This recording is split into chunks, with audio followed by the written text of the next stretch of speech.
tukadate hizo siku zote. Sasa unaniachajia 50k. Ati mana Dalmo in the building. Hello. Hi. Leo niko na Shiko leo mwana Dalmo. Leo kona Lennox. Mnapendana? Nampenda.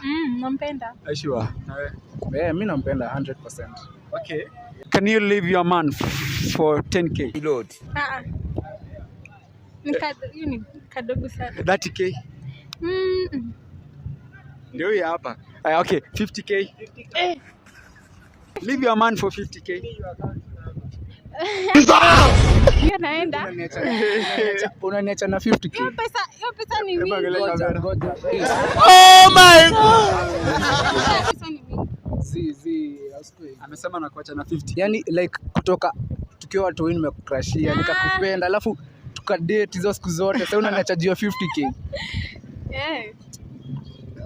Sasa ni gani umeanza? Na kwanza sasa tunaenda Valentine's. Umeamua kuni heartbreak man, babe. Nipeni 50k niende. Babe unani guy, babe hizi ni gani? Wacha nipewe pesa. Tulia kwa. Umesema for 50k unamwacha? Namwacha. Kabisa. So unasema hii Valentine nikikupea 50k ni mimi na wewe. Twende. Bro, okay guys, I'm again Dalmo 9. We are out. Wewe endelea kugongea watu.